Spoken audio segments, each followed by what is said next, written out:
Hello and welcome, this is Manu Mishra. You are watching FlawFul Feelings. So good to see you people, and I hope you feel the same after almost a year. As we speak, the date is 16th of May 2021, a Sunday. And the last video was posted on 17th of May 2020, which was Sunday as well. The absence have some reasons, and some real ones, not the spiffier ones. I need to explain it diligently, and I will when the right time comes. As of now, it's not the right time to discuss it. But you know what it is the right time to discuss? This channel. When I had some time on hand in the past few months, I tried some different things for this channel. Not publishing it, just trying it out and see if this works. But it didn't. Then I had an idea to make this channel more inclusive. See, the audience for poetry is very, very limited, right? There are a lot of people who like to listen to poetry, but the number of people who want to understand the concept and the context of poetry are way too less. And the people who are deeply devoted to understanding or writing poetry are even lesser. So it's a filter that just keeps on decreasing the number of people who want to be involved with your content. But there's other things that I like as well, that is sports and discussion and general, which will make this channel even more inclusive. So this channel will be including some discussions, some reactions to games like this one, as you've already seen in the thumbnail, and of course poetry, because it started as a poetry channel and this will stay a poetry channel that supports some other inclusive contents as well. Well, let's dive straight in, shall we? The game we are here to discuss is the Juve-Inter Derby d'Italia, the second biggest game in Italian football after the prestigious Milan Derby, and one of the biggest games without a shadow of a doubt. It finished 3-2, but the scoreline might just say that Juventus snatched a win, but the story isn't so simple. This game was full of drama, red cards, a couple of them, VAR spoiling and starting the party yet again. Regardless of the league, VAR is just always a point of discussion. So let's just dive straight in. And it's not an analytical reaction, it's just a reaction of what a fan felt after watching a game of such intensity. I, by the way, skipped the FA Cup final for this. They were 15 minutes apart. I did watch the last few minutes of the final, in which Leicester were crowned champions for the first time in their history, and in their fifth attempt. The fifth one coming almost after 50 years. They have not been in an FA Cup final for a long, long time. But duly deserved. Brendan Rodgers has done a commendable job. The man was a champion at Celtic, came to Leicester and transformed them from a mid-table solid team to a team that pushes for Europe. They bottled the Champions League places last year, but this year they look more than settled to go and play the Europe's biggest club competition next season. Enough with the Champions League, enough with the FA Cup. Let's dive in for the game we are here for. This game started off on very high intensity, as it was expected from a game of this stature. Both teams were out there to prove their mettle. Juventus wanted to win this game because for the first time in a long, long time, their hopes of playing Champions League football next season were hanging by the cliff. They were just on the verge of playing Europa League football next season, which sounds awkward. Paulo Dybala and Cristiano Ronaldo in UEFA Europa League, yeah, it doesn't really sound good, does it? And Inter Milan, they have won the league, yes, the league is done and dusted, but there's always the bragging right that you can play for. And a winner like Antonio Conte likes to go hard on its opposition regardless of the context of the game, and he played a full strength. Classic back three, Antonio Conte. Remember, this is the back three that transformed David Luiz into one of the best central defenders in the world. David Luiz in back three is a different breed of a defender compared to what shambolic defending has been doing for the last few years, first at Chelsea and then at Arsenal. So a classic back three for Antonio Conte, and of course the right backs and left back converted into full backs. Ashraf Hakimi, more importantly, playing a right wing back, and a commendable right think back. The man is from Real Madrid. He was sold to Inter Milan, and at that time I felt this is a deal worth of gold.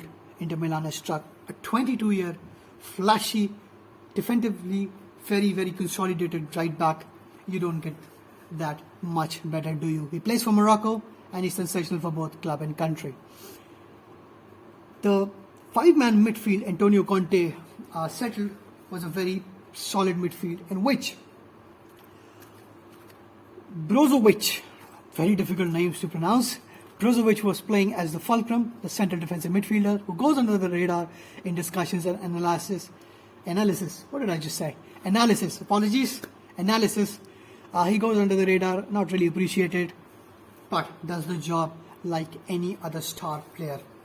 There was Christian Eriksen, who has been brilliant. After a shaky start, he has settled well into this team and has won a trophy away from Tottenham Hotspur. Wow, what a surprise.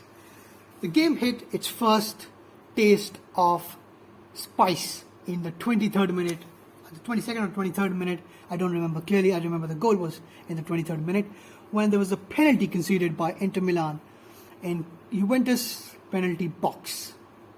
Very debatable. The VAR said it was a penalty. The referee went to the VAR screen, looked at it and came to a decision it's a penalty. I said it's debatable because it was a farrago. There were so many people. It looked less of a penalty box and more of a cast of houseful. Everybody was pushing everybody. So the fortune has favored Juventus there. Very, very lucky, right? But Cristiano Ronaldo had some other plans. Anticlimactic penalty. Terrible penalty. But it was, at the end, shot at the rebound. I'm saying this with a pause because you see the whole drama and then you see the penalty and you're like, what the hell just I witnessed? But again, it was 1-0. Regardless, Juventus were happy. But the game was not over. Nope, far from it. There was another drama coming in. The second penalty of the game, this time considered by Juventus. Matthias Tillett just brushed his studs on Lautaro Martinez. Lautaro Martinez fall down. And when he falls down, it creates drama and havoc.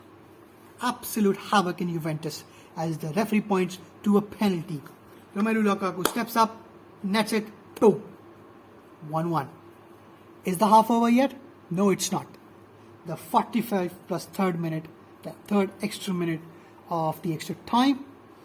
Juan Cuadrado, an unusual shot, but it ends in the back of the net. And Juventus are 2-1 in Derby d'Italia.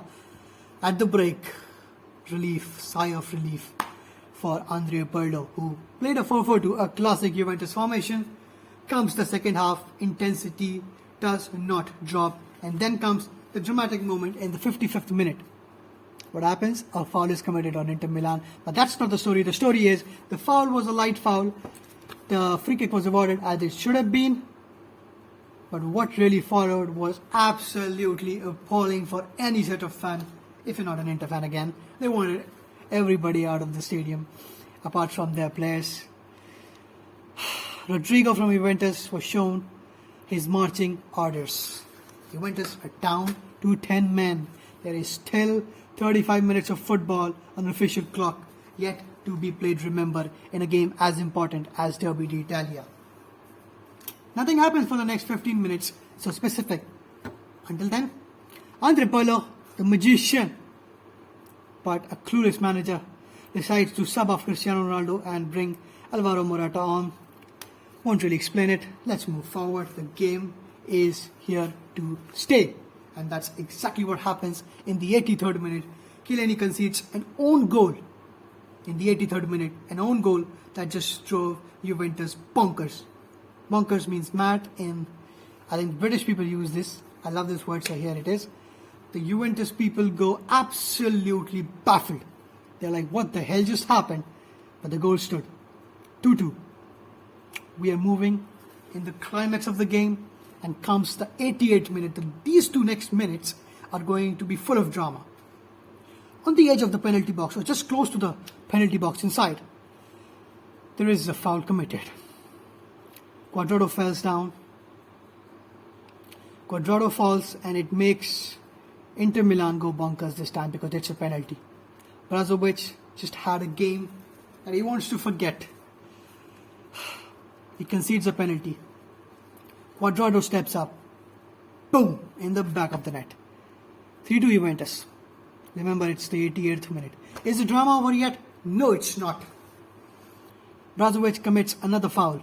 This time, a foul that referee thought was worth a red card, and so the red card was given. And Brozovic walked out. Inter down to 10. Juve already down to 10. Tried to play out the 4 minutes, the final 4 minutes, with extreme intensity and everything they got. Antonio Conte just pushed his players to the extreme of trying and scraping an equalizer, spoiling Juventus' party, but that didn't happen. As the final whistle was blown, Andre Pirlo took a sigh of relief. He meditated. I think he remembered Jesus and said, "Thank God you just saved my job." Juventus are still in the contention to play Champions League. And so is AC Milan. This season is far from over. But this season will come down to the wire. This will be very, very interesting to see what happens in the next few games, the final few games of the season. This was a blockbuster game. And if you like the reaction, make sure you like the video, subscribe to the channel for more such content. And if you want to suggest, criticize, applause, just go down in the comment section below and write it or show an emoji or whatever you want to do. Just do it. And make sure you keep yourself safe. These are horrible times. And whenever you get a slot, get vaccinated. Cheers.